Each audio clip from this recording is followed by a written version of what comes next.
بالله من الشيطان الرجيم. بسم الله الرحمن الرحيم. يا أيها الناس اتقوا ربكم الذي خلقكم من نفس واحدة وخلق منها زوجها وبث منهما رجالا كثيرا ونساء واتقوا الله الذي تساءلون به والأرحام إن الله كان عليكم رقيبا وآتوا اليتامى أموالهم ولا تتبدلوا الخبيث بالطيب ولا تأكلوا أموالهم إلى أموالكم إنه كان حوبا كبيرا صدق اللہ العظیم.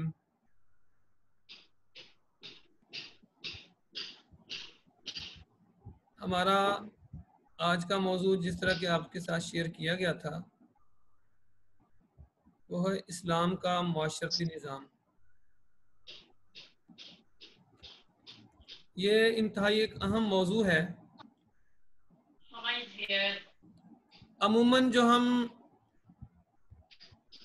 قرآن مجید فرقان حمید کا مطالعہ کرتے ہیں تو وہاں پہ جو ہمیں چیزیں ملتی ہیں اور اس کے نسبت جو ہمارے معاشرے میں چیزیں رائج ہیں اس میں ایک بہت بڑا تضاد موجود ہے. اور وہ تضاد کیا ہے؟ ہم نے کبھی اسلام کو بحیثیت نظام دیکھا نہیں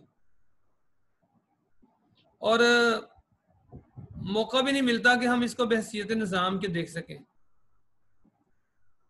آفاق نے ہمیں یہ موقع دیا ہے کہ ہم اس کو باقاعدہ طور پہ اس حیثیت سے دیکھ رہے ہیں. تو اس حوالے سے اس کو دیکھنے کی ضرورت ہے اور اپنے معاشرے کے حوالے سے جائزہ لینے کی ضرورت ہے کہ ہم کہاں پہ کھڑے ہیں، ہم کس نظام کو فالو کر رہے ہیں، کس نظام کی پیروی کر رہے ہیں. اور وہاں پہ پھر دیکھنے کی ضرورت ہے کہ ہم کیا اس نظام کے اندر ہی ہمیں رہنا چاہیے یا اس کے بدلنے کے لیے کوئی اپنا کردار ادا کرنا چاہیے. تو جو سب سے پہلی بات آتی ہے جب ہم معاشرے کی بات کریں گے تو چونکہ معاشرہ تو چند افراد کے ملنے سے جو یہ وجود میں آتا ہے، اور یہ جو اسلام کا جو معاشرتی نظام ہے اس کی جو بنیاد ہے وہ کیا ہے کہ اللہ رب العالمین سورہ مبارکہ سورہ حجرات میں فرماتے ہیں کہ یا ایھا الناس انا خلقناکم من ذکر و انثی، اے لوگو تمہیں ایک مرد اور ایک عورت سے پیدا کیا گیا. یعنی یہ سب اولاد ہیں آدم علیہ السلام کی، تمام انسان. پھر جیسے جیسے آبادی بڑھی تو کیا ہوا؟ وَجَعَلْنَاكُمْ شُعُوبًا وَقَبَائِلَ لِتَعَارَفُوا، تمہیں گروہوں میں بنا دیا، تمہاری نسلیں بنی، رنگ بنے، زبان بنے، زبانیں پھر ان سے وجود میں آئیں، مختلف اوطان جو ہیں وہ وجود میں آئے، مختلف قومیتیں وجود میں آئیں. لیکن یہ ساری کی ساری جو چیزیں ہیں یہ دراصل ہیں کس لیے؟ لِتَعَارَفُوا، تو ہماری تعارف کے لیے، ایک دوسرے کے پہچان کے لیے. تو کہیں ایسی کیفیت پیدا ہو جانا کہ بندہ کہے کہ میں چونکہ گورا ہوں تو میں اعلیٰ ہوں، فلاں کالا ہے وہ اعلیٰ نہیں ہے، فلاں چودھری ہے وہ افضل ہے، فلاں جو ہے وہ تو افضل نہیں ہے، فلاں ذات، فلاں نسل جو ہے، فلاں خاندان بڑا افضل ہے، اور فلاں جو ہے قبیلے وہ تو بس نعوذ باللہ وہ جس طرح ہمارے معاشرے میں موجود ہے چودھری اور کمی کا تصور. تو یہ جو برادریاں ہیں، یہ جو کہہ لیں کہ وہ ذاتیں ہیں، یہ جو ہے نا یہ تو کمی ہے. اسی طرح بندہ کہے کہ فلاں علاقے کے رہنے والے سپیریئر ہیں اور فلاں علاقے کے رہنے والے جو ہے وہ سپیریئر نہیں ہیں، انفیریئر ہیں. تو فلاں اعلیٰ ہے، فلاں جو ہے وہ ادنا ہے. تو اسلام جو ہے اس حوالے سے سراسر اس کی نہ صرف اس کا انکار کرتا ہے بلکہ جو اس کے اوپر چلتا ہے اسلام اس کی تردید بھی کرتا ہے، اور ایسے فرد کو ہرگز اسلام جو ہے وہ اس کی تعریف نہیں کرتا. تو اسلام کیا کہتا ہے؟ اسلام کا جو اصولی معاشرہ ہے جو وہ کیا ہے کہ انسان اور انسان کے جو درمیان اختلاف ہے وہ رنگ، نسل، زبان اور قبیلہ نہیں، بلکہ کیا ہے؟ ان اکرمکم عند اللہ اتقاکم، تم میں معزز وہ ہے جو تقوی کے اعتبار سے بہتر ہے، جس کا جو متقی ہے۔ تو اس طریقے سے دنیا کے اندر دو گروہ وجود میں آتے ہیں، ایک اہل حق ہیں، ایک اہل باطل ہیں۔ دو ہی گروہ بنتے ہیں، ایک طاغوت ہے اور دوسرا ایک اہل شیطان ہے اور ایک اہل رحمان ہے، ایک اصحاب الجنہ ہے، ایک اصحاب النار ہے۔ تو یہ دو ہی اصول، دو ہی گروہ ہیں، اس کے علاوہ تیسرا کوئی گروہ نہیں ہے۔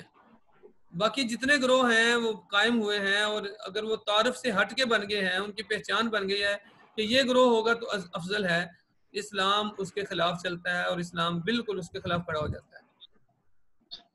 تو اب اس نظریے کی بنیاد پر اسلام جو ہے دنیا کے تمام نسلی، وطنی، کوئی نسل کے اعتبار سے ہو، کوئی کسی ملک کے اعتبار سے ہو، کسی قوم کے اعتبار سے ہو، ان کے مقابلے میں اسلام جو ہے وہ ایک فکر کے اعتبار سے، اخلاق کے اعتبار سے معاشرہ قائم کرتا ہے، جسے جو کہ عقیدے کی بنیاد پہ ہوتا ہے۔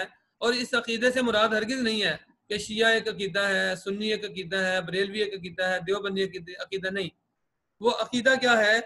وہ عقیدہ جو بنتا ہے وہ ہے کہ اللہ کو اپنا معبود ماننا، اللہ کو اپنا معبود ماننا، اور نبی مہربان صلی اللہ علیہ وسلم اور آپ سے پہلے جتنے انبیاء آئے ان کو اپنا ہادی اور رہبر ماننا۔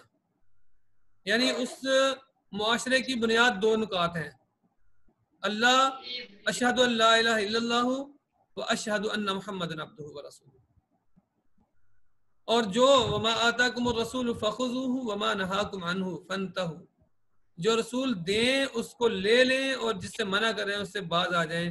یہ ایک گروہ بنتا ہے، یہ ایک معاشرہ بنتا ہے، یہ اسے ایک عالمگیر برادری قرار دیتا ہے۔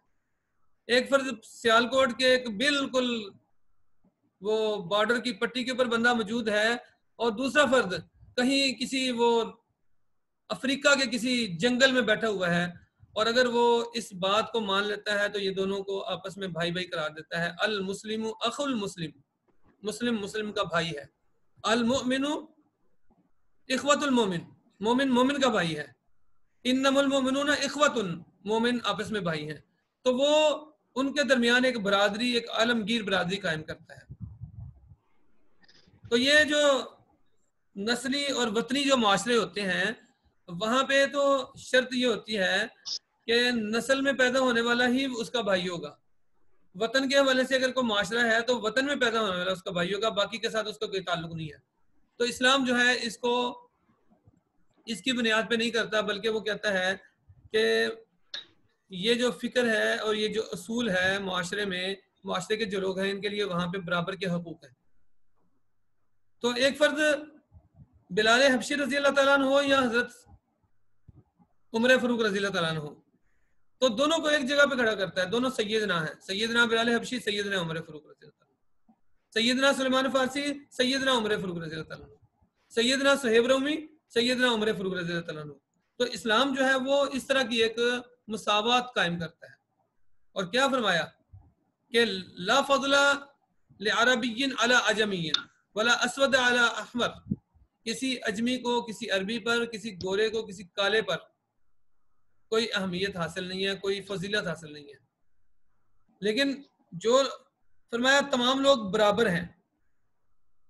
اور حضرت عمر رضی اللہ تعالیٰ عنہ سے ہی مروی ہے کہ فرمایا انی امرت ان اقاتل الناس، مجھے حکم دیا گیا ہے، یہ مشکات شریف کے اندر باقاعدہ موجود ہے، یہ حدیث مبارکہ مشکات المصابیح میں، انی امرت ان اقاتل الناس، مجھے حکم دیا گیا ہے کہ میں لوگوں سے لڑوں، ان سے جنگ کروں، حتی یشہدوا ان لا الہ الا اللہ، یہاں تک کہ وہ شہادت دیں اللہ کے علاوہ کوئی معبود نہیں، وان محمد رسول اللہ، اور محمد صلی اللہ علیہ وسلم اللہ کے رسول ہیں، واقام الصلاۃ، اور نماز قائم کریں، وایتاء الزکاۃ، اور وہ زکوٰۃ ادا کریں، وحج البیت وصوم رمضان، وہ بیت اللہ کا حج کریں، رمضان کے روزے رکھیں، فَإِذَا فَعَلُوا ذَلِكَ، جب وہ یہ کام کر لیں، أَسَمُوا مِنِّي دِمَاءَهُمْ وَأَمْوَالُهُمْ، ان پر میرا خون اور ان کا مال اور ان کا جو خون ہے وہ میرے اوپر حرام ہو گیا.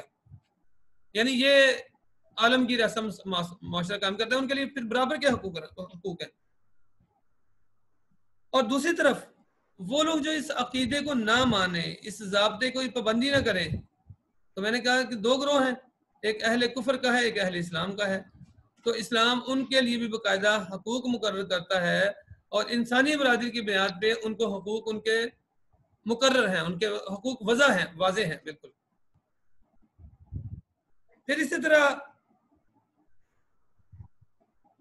جب یہ معاشرہ قائم ہوتا ہے تو اس کی بنیاد کیا ہے؟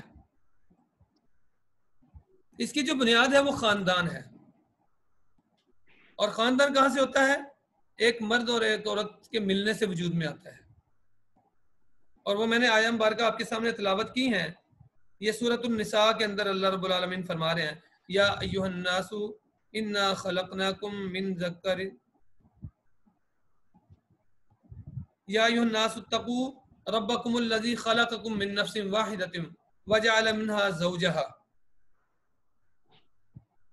وخلق منها زوجها، کہ اے لوگو اللہ سے ڈرو. کون اللہ؟ جس نے تمہیں پیدا، جو تمہارا رب ہے. اور وہ کون ہے؟ اس نے تمہیں خلقکم من نفس واحدۃ، تمہیں ایک انسان سے پیدا کیا ہے، وخلق منها زوجها، اور اس میں سے ایک جوڑا جو ہے اس کا بنایا ہے. یعنی ایک مرد اور ایک عورت اللہ تعالیٰ نے اس کا جوڑا مقرر کیا. اللہ تعالیٰ فرما رہے ہیں اس رب سے ڈرو. تو اللہ تعالیٰ نے یہ جوڑا مقرر کیا ہے. اب یہ جو خاندان ہے، یہی اسلامی معاشرے کے اندر جو اس تمدن کی جڑ ہے، جو اسلامی تمدن ہے اس کی جو جڑ ہے وہ کیا ہے؟ وہ یہی خاندان ہے. اور اسی حوالے سے آپ ذرا اگر جائزہ لیں تھوڑا سا، تو اسلام کے جو معاشرہ ہے، جو اسلامی معاشرہ ہے، اسلام کا جو معاشرتی نظام ہے، اس کے اندر اس خاندان کے تحفظ کے لیے، اس خاندان کو مضبوط کرنے کے لیے اس نے باقاعدہ طور پہ متوجہ نہ صرف کیا ہے بلکہ اس حوالے سے بڑی واضح احکامات دیے ہیں کہ اس خاندان کو آپ نے بچانا ہے، اس خاندان کا تحفظ ضروری ہے. اور وہ کیسے فرما رہا ہے؟ کہ فرمایا کہ یہ خاندان تباہ کیسے ہوتا ہے، یہ خاندان بچ کیسے سکتا ہے؟ وہ آیات مبارکہ ہیں، واتقوا اللہ الذی، اس اللہ سے ڈر جاؤ، اس ذات سے ڈر جاؤ، تساءلون بہ والارحام، اور وہ ساتھ کیا کہتے ہیں؟ اپنے جو رحم ہے، رحم جو خونی رشتے ہیں ان کے حوالے سے بھی ڈرو. تو اب یہ خاندان کیسے بچ سکتا ہے؟ اس کی بقا کیسے ہو سکتی ہے کہ یہ جو عصمت ہے اور جو یہ پاک دامنی ہے یہ برقرار رہے؟ اور اس کے لیے کتنی سخت وعید ہے، اور اس کے لیے عصمت اور پاک دامنی کے تحفظ کے لیے کتنا زبردست حکم ہے کہ فرمایا تم مجھے دو چیزوں کی بشارت دے دو، میں تمہیں جنت کی بشارت دیتا ہوں. کیا کیا؟ ایک جو دو جبڑوں کے درمیان ہے اور ایک جو دو ٹانگوں کے درمیان ہے، یہ شرمگاہ. یہی انسان کی شرمگاہ ہے جو انسان کے اس خاندان کے جو نظام کو تباہ و برباد کرتی ہے. اور پھر قرآن مجید میں جو بارہا مقامات پر آیا وَلَا تَقْرَبُوا الزِّنَا، کیا ہے؟ یہ اس خاندان کے تحفظ کے لیے ہے. یہ ایسے سادہ سی بات نہیں ہے. اللہ رب العالمین اپنے اس معاشری جو اسلامی معاشرتی نظام ہے اس کے بقا کے لیے، اس کے تحفظ کے لیے حکم دے رہے ہیں کہ وَلَا تَقْرَبُوا الزِّنَا. اور دوسری جگہ پہ کیسے فرمایا؟ وَالَّذِينَ هُمْ لِفُرُوجِهِمْ حَافِظُونَ. ہم نے پڑھا تھا مومنین کی صفات میں کہ وہ اپنے شرمگاہوں کی حفاظت کرتے ہیں، إِلَّا عَلَىٰ أَزْوَاجِهِمْ، مگر اپنی بیویوں کے پاس وہ جاتے ہیں. تو یہ بنیادی طور پہ خاندان کے تحفظ کے لیے ہے. اب یہ جو مرد اور عورت کا باہمی تعلق ہے، اس کو اللہ تعالیٰ نے کیا نام دیا ہے؟ زوجیت کا، زوجین کا. اور باقاعدہ طور پہ دونوں کی ذمہ داریاں وضع کی ہیں، دونوں کی. مرد کے ذمے کچھ کام ہیں اور کچھ عورت کے ذمے کام لگائے گئے ہیں. اسلام کے نزدیک جو مرد اور عورت کے جو تعلق کی صحیح صورت کیا ہے کہ اس میں باقاعدہ طور پہ ان کو معاشرتی ذمہ داریاں دی گئی ہیں، ان کے ذمہ لگایا گیا ہے کام، اور ان کے لیے باقاعدہ طور پہ میدان جو ہے وہ وضع کیے گئے ہیں کہ آپ نے یہاں پہ رہنا ہے. ان کے لیے مورچے بنائے گئے ہیں. اور کس طرح وہ مورچے بنائے گئے ہیں کہ اس حوالے سے فرمایا الرجال قوامون علی النساء، مرد جو ہیں وہ عورتوں پر ان کی فضیلت ہے اور ان کے قوام ہیں، ان کے ذمہ دار ہیں، ان کے نگران ہیں. لیکن ساتھ جو بات کی گئی کہ اسے جابر نہیں بنایا، اسے بادشاہ نہیں بنایا. وہ بادشاہ نہیں ہے، وہ ڈکٹیٹر نہیں ہے کہ وہ ڈکٹیٹر بن جائے، ظالم بھی نہیں ہے ظلم کرتا رہے، بلکہ نبی مہربان صلی اللہ علیہ وآلہ وسلم نے باقاعدہ طور پہ یہ کر کے دکھایا. اور اس حوالے سے احادیث مبارکہ بیان ہے. اس میں کیا فرمایا آپ صلی اللہ علیہ وسلم نے؟ خیرکم خیارکم من اہلی، تم میں سے سب سے اچھا وہ ہے جو اپنے گھر والوں کے لیے اچھا ہے. یعنی کیسی بات ہوئی؟ اس کا مطلب ہے وہ اس معاشرے کے یہ جو اس کی بنیاد ہے، یہ جو خاندان کا نظام، اور اس میں مرد اور عورت کے تعلق کو اللہ تعالیٰ بڑا مضبوط رکھنا چاہتا ہے اور اس میں دراڑ نہیں ڈالنا چاہتا. اور جو حدیث مبارکہ کے دوسرے الفاظ ہیں وہ تو باقاعدہ طور پہ جو ابلیس کی جو مجلس ہے اس کا تذکرہ ہے احادیث مبارکہ کے اندر کہ اللہ رب العالمین فرماتے ہیں ابلیس بھی اپنی مجلس بلاتا ہے، اپنے کرندوں کو بلاتا ہے، اور ان کی وہ میٹنگ ہوتی ہے، وہ بھی اپنی میٹنگ کرتا ہے اور ان سے رپورٹ لیتا ہے. اور وہ کہتے ہیں آج جس کی رپورٹ سب سے اچھی ہوگی اس کے سر پہ تاج پہناؤں گا، یعنی سب سے زبردست کام مجھے یہ پسند ہے. تو اس کے اندر ایک کہتا ہے جی میں نے نا نماز چھڑا دی، وہ کہتا ہے تو نے اچھا کام کیا. ایک کہتا ہے میں نے دو مسلمانوں کو آپس میں لڑا دیا، وہ کہتا ہے تو نے اچھا کام کیا. ایک کہتا ہے میں نے ایک مسلمان سے نا روزہ توڑوا دیا، وہ کہتا ہے تو نے اچھا کام کیا. ایک کہتا ہے جی میں نے جو ہے نا وہ غیبت کروائی، کوئی کہتا ہے میں نے چغلی کروائی. لیکن ایک کہتا ہے میں نے میاں اور بیوی کے درمیان جدائی ڈلوا دی، میں نے میاں اور بیوی کے درمیان جدائی ڈلوائی. تو وہ کہتے ہیں تم نے جو کام کیا وہ سب سے اچھا کیا ہے، اور اس کے سر پہ وہ تاج رکھتا ہے. عبداللہ آیا چومتا ہوں. تو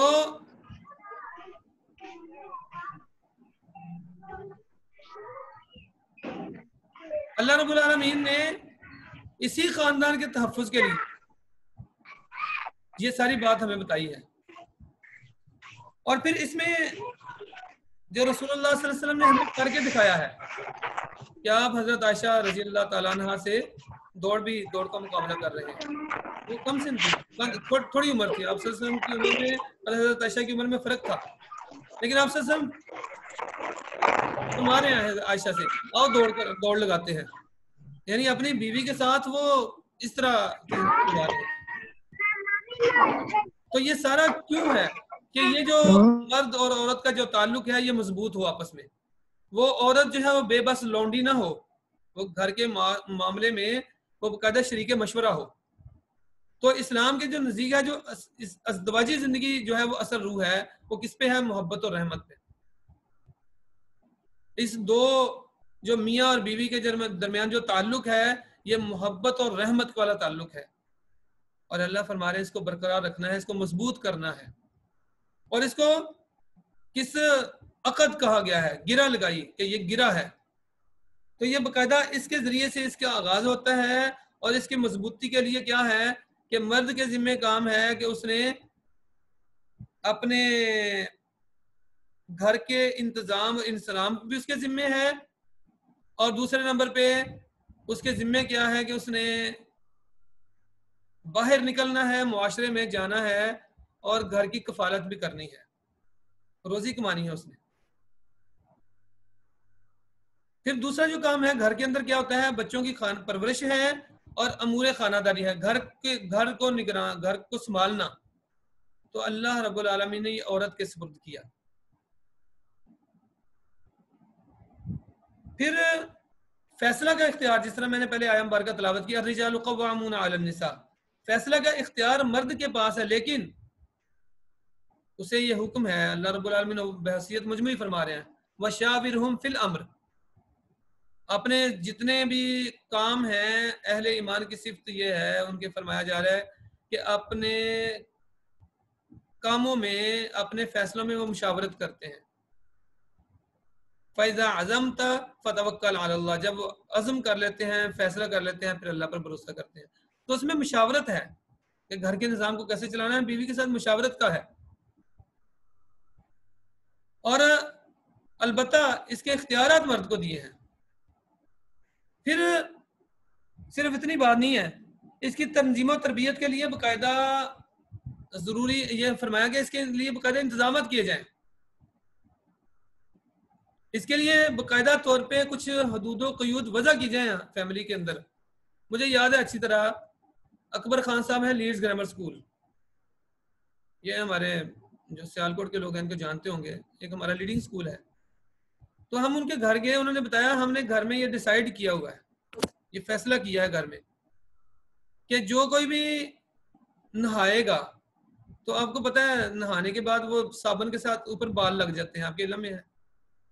جو حساس لوگ ہوتے ہیں وہ بڑے اس حوالے سے محتاط، انہوں کا طے کیا ہوا ہے ہم نے، ظاہر مشاورت کی گھر کے لیے، اور مشاورت کے بعد طے کیا ہے ہم نے کہ جو کوئی بھی نہائے گا وہ نہانے کے بعد چیک کرے گا اس کے اوپر بال تو نہیں لگے ہوئے، تاکہ دوسرے کو کراہت نہ ہو اس سے. تو کہتے ہیں اس پہ ہم عمل کر رہے ہیں. انہوں نے بتایا کہ میرے ایک دوست ہیں، ان کے گھر میں یہ اصول ہے کہ ہم نے یہ طے کیا ہوا ہے، اس کا نگران کون ہے؟ مرد ہے، لیکن اس کے کرندے سارے کے سارے ورکرز کون ہیں؟ پوری فیملی ہے. تو ہر ایک نے اپنے ذمہ لیا ہوا کہ جب کنگھی کریں گے اس کے ساتھ جو بال لگے ہوں گے ہم نے خود، ہر فرد نے اپنے بال خود اتار دینے اس کے اوپر. عموماً گھروں میں خواتین کے ساتھ ایسا ہوتا ہے. تو یہ باقاعدہ طور پہ یہ سارے کا سارا کام، میں نے آپ کو حالات حاضر سے مثال دیا کہ ایسا ہو رہا ہے. تو کیا ہوتا ہے؟ مشاورت کے ساتھ سارے کام کو چلانا ہے، اس کے لیے باقاعدہ انتظامات کرنے ہیں. اب اس کے ساتھ جب ہم بار بار بات کر رہے ہیں تو یہاں پہ ایک بات دہرائی جا رہی ہے کہ جو اسلامی تہذیب ہے، اسلامی جو نظام ہے، اس کے اندر عورت کی جو اہمیت ہے، اس کی جو حیثیت ہے وہ بڑی واضح ہے. اچھا، جو لفظ عورت ہے نا، عورت کا مطلب ہوتا ہے چھپا ہوا، چھپی ہوئی کوئی چیز، اس کا لفظی مطلب بھی یہی ہے، چھپی ہوئی چیز، پوشیدہ. اور یہ پچھلے دنوں جب میرے ایک دوست نے بتایا، یہ جو ڈرامہ چلتا رہا نا، وہ پتہ نہیں وہ کیا نام تھا، خلیل الرحمان قمر، پتہ نہیں اس طرح کا نام تھا، جو جس کے خلاف وہ اس کے میرے جیسا میری مرضی والے کے خلاف جو جس نے پکڑ پکواڑ اس نے بھی کی. تو اس میں وہ کہتے ہیں ایک فکرہ آیا تھا کہ عورت اگر اس وقت تک عورت ہے جب تک وہ اپنی آپ کو چھپا کے رکھتی ہے، اور بہت سی عورتیں ایسی ہیں کہ وہ عورت رہتی نہیں، جب وہ باہر آ جاتی ہیں نمایاں ہو جاتی ہیں. تو اس لیے یہ بالکل آج کے دور میں ایک لبرل بندہ بھی یہ بات کر رہا ہے کہ عورت اس وقت تک عورت ہے جب تک وہ پردے میں ہے، جب تک اس نے اپنے آپ کو چھپا کے رکھا ہوا ہے. تو مولانا مودودی رحمۃ اللہ علیہ کیا کہتے ہیں کہ اسلامی تہذیب کی حد تک ہم کہہ سکتے ہیں کہ حرم یعنی گھر، چار دیواری، وہ آخری جائے پناہ ہے جہاں اسلام اپنے تمدن اور اپنی تہذیب کی حفاظت کرتا ہے. یہاں پہ اسلام اپنے تہذیب و تمدن کی حفاظت کرتا ہے. اور عورت کو جن مصلحتوں کی بنا پر اسلام نے حجاب شرعی میں رکھا ہے، ان میں سے ایک بڑی مصلحت یہ بھی ہے کہ کم از کم وہ سینہ تو نور ایمان سے منور ہے، جس سے ایک مسلمان بچہ دودھ پیتا ہے. ذرا دیکھیں، غور کریں بات پہ، فکرے پہ. آج ہمیں مغرب کیا چاہتا ہے؟ عورت کے اس سینے کو کھولنا چاہتا ہے، اور چاہتا ہے یہ جو یہاں سے بچے نے دودھ پینا ہے، یہاں سے بچہ جب دودھ پی کے نکلے تو وہ باحیا نہ ہو، بے حیا ہو، وہ بے شرم ہو، اس کے اندر کوئی غیرت نام کی کوئی چیز نہ ہو، اور پھر کم از کم وہ گوت و کفر و ضلالت اور فساد اور فساد اخلاق و اعمال سے محفوظ رہے جس میں ایک بچہ پرورش پاتا ہے. کم از کم اس گہوارے کے ارد گرد تو خالص اسلامی فضا چھائی رہے جس میں مسلمان کی نسل اپنی زندگی کی ابتدائی منزلوں سے گزرتی ہے. کم از کم وہ 4 دیواری تو بیرونی اثرات سے محفوظ رہے، جس میں مسلمان بچے کے سادہ دل و دماغ پر تعلیم و تربیت اور مشاہدات کے اولین نقوش ثبت ہوتے ہیں۔ بس حرم دراصل اسلامی تہذیب کا سب سے مضبوط مستحکم قلعہ ہے، جس کو اس لیے تعمیر کیا گیا تھا کہ یہ تہذیب اگر کبھی شکست کھا کر پسپا بھی ہو تو یہاں پناہ لے سکے۔ مگر افسوس کہ اب یہ قلعہ بھی ٹوٹ رہا ہے، اب یہ قلعہ ٹوٹ رہا ہے۔ سب سے بڑا حملہ اسی کے اوپر ہے۔ تو اسلام یہ چاہتا ہے عورت کو، اس قلعے کی جو نگران ہے وہ عورت ہے، لیکن اس کی حفاظت کا ذمہ، اس کے متعلق پوچھ گچھ جو کی جائے گی وہ مرد سے کی جائے گی۔ تو اسلام ایک مسلمان سے یہی چاہتا ہے کہ اس طرح وہ معاشرے کو جو معاشرہ ہے نا وہ وجود میں آئے۔ پھر اسی حوالے سے خاندان کے استحکام کے لیے اس کو مضبوط کیسے کرنا ہے اللہ رب العالمین نے، اچھا اس سے پہلے ہمارے ہاں معاملہ کیا ہے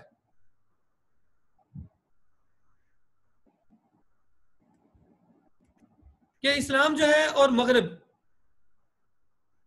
ان میں ایک مشترک پہلو ہے اس مساوات کا۔ وہ کیا ہے؟ مغرب بھی کہتا ہے کہ مرد اور عورت برابر ہیں، ان کو برابر کے حقوق ملنے چاہیے، ان کی تعلیم برابر ہونی چاہیے۔ بالکل اسلام بھی یہی کہتا ہے، یہ ان میں اتفاق ہے دونوں میں۔ اور پھر اسی طرح دونوں میں اختلاف بھی ہے۔ ایک اختلاف کہاں پہ ہے؟ مغرب یہ کہتا ہے کہ عورت کو بھی باہر نکلنا چاہیے، مرد کو بھی باہر نکلنا چاہیے، جبکہ اسلام کہتا ہے نہیں، دونوں پر ذمہ داریاں اگر عقل کے اعتبار سے دیکھیں، سائنس کے اعتبار سے دیکھ لیں، جسمانی ساخت کے اعتبار سے دیکھ لیں، ان کے قوت عمل کے اعتبار سے دیکھ لیں، دائرہ عمل کے اعتبار سے دیکھ لیں، کسی بھی اعتبار سے، علم الحیات کے اعتبار سے دیکھیں، کسی بھی حوالے سے دیکھیں گے تو مرد اور عورت پر ایک جیسی ذمہ داریاں عائد نہیں ہو سکتی۔ تو اس لیے اسلام کہتا ہے کہ نہیں، عورت پر جو مرد کی ذمہ داریاں ہیں وہ جو عورت ہے وہ مرد کی ذمہ دار نہیں ہے، لیکن مرد کو عورت کا ذمہ دار بنایا ہے۔ کیوں؟ مرد کے ذمہ مشکل کام رکھا گیا، تمام مشکل کام عورتوں کے ذمہ ہے۔ آپ دیکھ لیں، جائزہ لے لیں، وہ اس کا حمل کا جو وقت ہے کتنا مشکل مرحلہ ہوتا ہے۔ وہ 9 ماہ اپنے بچے کو پیٹ میں پالتی ہے، پیٹ میں رکھتی ہے۔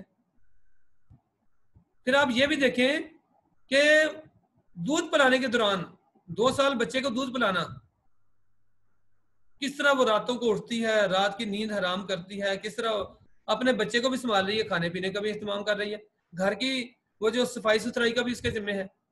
تو گھر کے سارے کام مشکل کام ہیں، اس کے ذمہ ہیں۔ مرد کے ذمہ کیا لگایا گیا؟ لیکن وہ باہر کی مشکلات، باہر کی تنگیاں، باہر کی سختیاں وہ نہیں جھیل سکتی، اور اس کے پاس اس کی زندگی میں کچھ ایسے اوقات بھی آتے ہیں، کچھ ایسے مرحلے آتے ہیں ہر ماہ کے بعد کہ جب وہ عموماً اس طرح اس حالت میں بھی نہیں ہوتی کہ وہ ہر ایک وہ عموماً اپنے کام کر سکے۔ تو اس لیے اسے رکھا گیا کہ تم گھر میں رہو، اس کی نسبت مرد سے کہا گیا تم باہر نکلو، اس کے جسم کو سخت بنایا گیا۔ تو اس طرح اللہ رب العالمین نے ہمیں، تو اسلام جو ہے وہ واضح طور پہ واضح کرتا ہے کہ مرد اور عورت کے جو ہیں اس حوالے سے جو کام ہے وہ برابر نہیں ہے، اور یہاں پہ آ کے ہمارا مغرب سے اختلاف پیدا ہوتا ہے۔ اب سید مودودی رحمۃ اللہ علیہ نے یہاں پہ لکھا ہے کہ مغرب نے تو عورت کو جو کچھ دیا ہے وہ کیوں دیا ہے؟ وہ عورت بنا کے تو نہیں دیا نا، اس نے اس کے کپڑوں سے اس کو برہنہ کیا ہے، اس کو مرد بنایا ہے اور مرد بنا کے اس کو دیا ہے۔ پھر آپ دیکھیں، اور اس نے بزنس کیا ہے عورت کے اوپر۔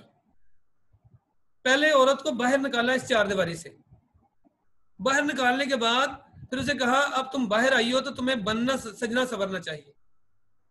پھر اس کے لیے فیشن انڈسٹری آئی ہے، اور یہ جو بڑے پیمانے پہ یہ جو ہے کاسمیٹکس کی باقاعدہ طور پہ انڈسٹریز قائم ہوئی ہیں۔ اب وہ مجبور ہے کہ اس عورت کو اگر گھر میں لے گئے واپس تو ہماری کاسمیٹکس کی ساری انڈسٹری دڑام سے نیچے گر پڑے گی۔ پھر اسی بنیاد پہ مردوں کی شہوت کو بڑھانے کے لیے پھر مختلف اقدامات انہوں نے کیے ہیں۔ تو وہ سارے کے سارے کیوں کیے کہ اسے مرد بنایا ہے، اسے عورت تو رہنے نہیں دیا۔ تو اسلام عورت کی شخصیت کو، جو فطری شخصیت کو، اس کو بحال کرتا ہے۔ اسے کیا کر، اسے ماں، بہن بیوی اور بیٹی کا درجہ دیا، جبکہ وہاں پہ کیا ہے؟ گرل فرینڈ ہے۔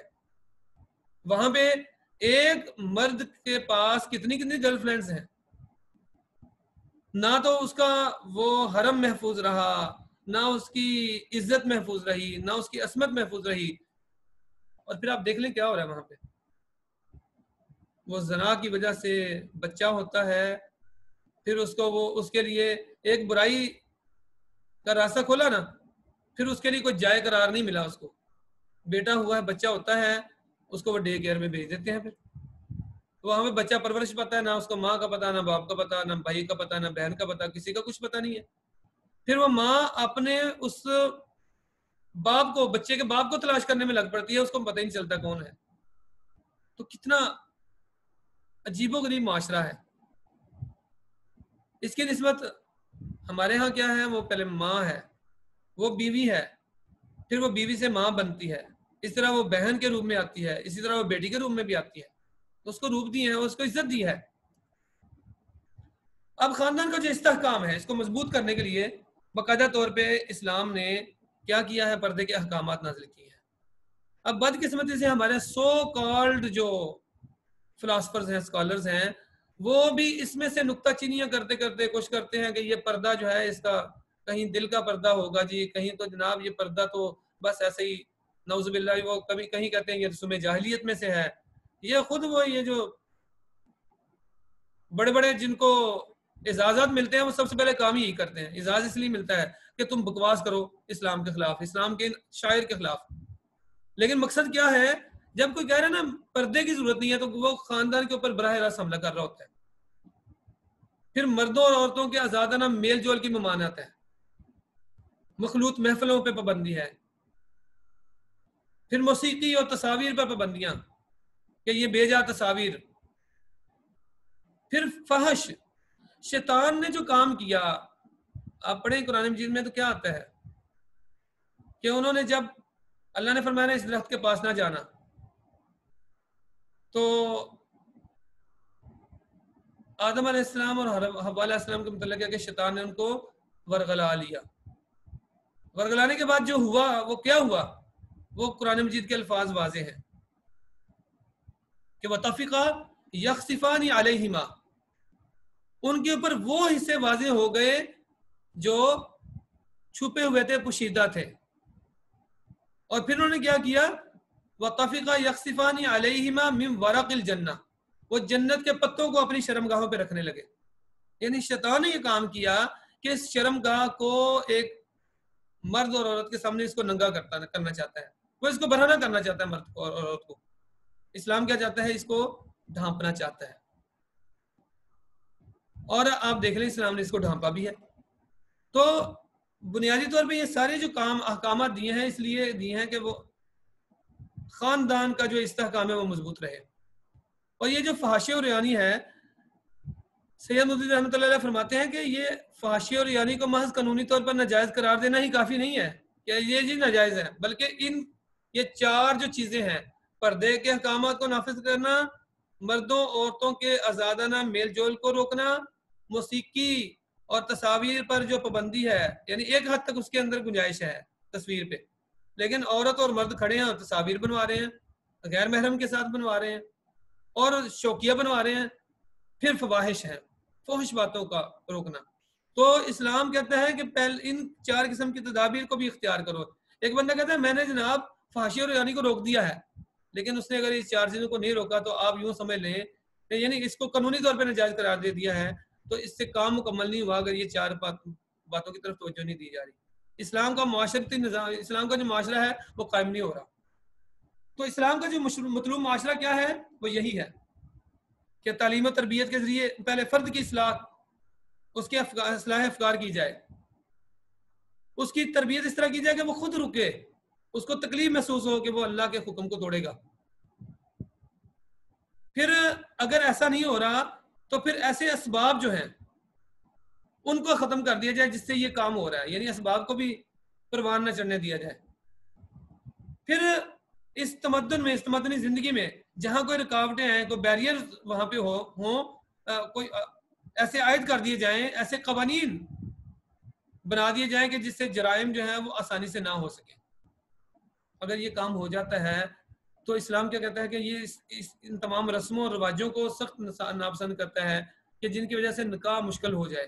آج ہمارے ہاں مشکل ہے نکاح, آج ہمارے ہاں زنا آسان ہے, نکاح مشکل ہے. تو یہ اسلام کیا کرتا ہے, نکاح کو آسان کرتا ہے, زنا کو مشکل کرتا ہے. اسلامی معاشرے میں یہی ہوتا ہے. اب خاندان کا جو ادارہ ہے, یعنی ابھی تک ہم نے بات کی تھی مرد اور عورت کی حد تک تھی, تو جو اسلام کا جو نظام ہے, جو معاشرہ ہے, اس میں صرف مرد اور عورت تو نہیں ہے, مرد اور عورت سے آگے بڑھتے ہیں, پھر رشتے آگے بھی آتے ہیں. اس میں کون سے ہیں؟ محرم رشتے ہیں. اللہ تعالیٰ نے واضح فرمایا ہے کہ تمہارے لیے کون کون سے حرمت علیکم امہاتکم و بناتکم و اخواتکم و عماتکم و خالاتکم, یعنی ماں باپ حرام قرار دیے گئے ہیں, ان سے نکاح نہیں ہو سکتا. ماں باپ ہیں, بہن بھائی ہیں سگے, ماموں ہے, چچا ہے, تایا ہے, خالہ ہے, پھپھو ہے. پھر کون ہے؟ عورت جو ہے, بیوی جو ہے, اس کی ماں ہے. تو یہ ان کو حرام قرار دیا ہے. پھر دوسری بھائی ہیں, دوسری بہنیں ہیں, دوسری ماں ہے, تو ان کو بھی اللہ رب العالمین ان کے لیے حرمت نازل کی ہے. تو یہ اس خاندان کا یہ بھی حصہ ہے. پھر اسی خاندان میں جو اگلا حصہ بنتا ہے وہ کون سا بنتا ہے؟ وہ ہے ذوی القربہ, قرابت دار. آگے ان کے جو رشتہ دار ہیں, کزنز ہیں, ان کے لیے بھی کچھ حدود و قیود مقرر کی گئی ہیں. پھر اسی طرح وہ اپنے والد کی طرف سے رشتے ہیں, والدہ کی طرف سے رشتے ہیں, بیوی کی طرف سے رشتے ہیں. پھر ان کا آگے ایک دائرہ بنتا ہے, وہ بھی خاندان کا حصہ بنتے ہیں. پھر اس خاندان کے اندر کنبے قبیلے کے لوگ بھی آتے ہیں. پھر اسی خاندان میں ہمسائے بھی آتے ہیں. اور رسول اللہ صلی اللہ علیہ وسلم کے صحابہ کیا فرماتے تھے, کہتے ہیں کہ ہمسائے کے متعلق اتنے احادیث آئیں, ہمیں ڈر پیدا ہونے لگا کہیں وہ ہماری وراثت میں حصہ دار نہ بن جائے. تو اس طریقے سے اللہ رب العالمین نے اس خاندان کو ہمارے لیے صرف میاں اور بیوی تک نہیں رکھا, بلکہ اس کو وسیع کیا ہے. یہ سارے خاندان ہیں.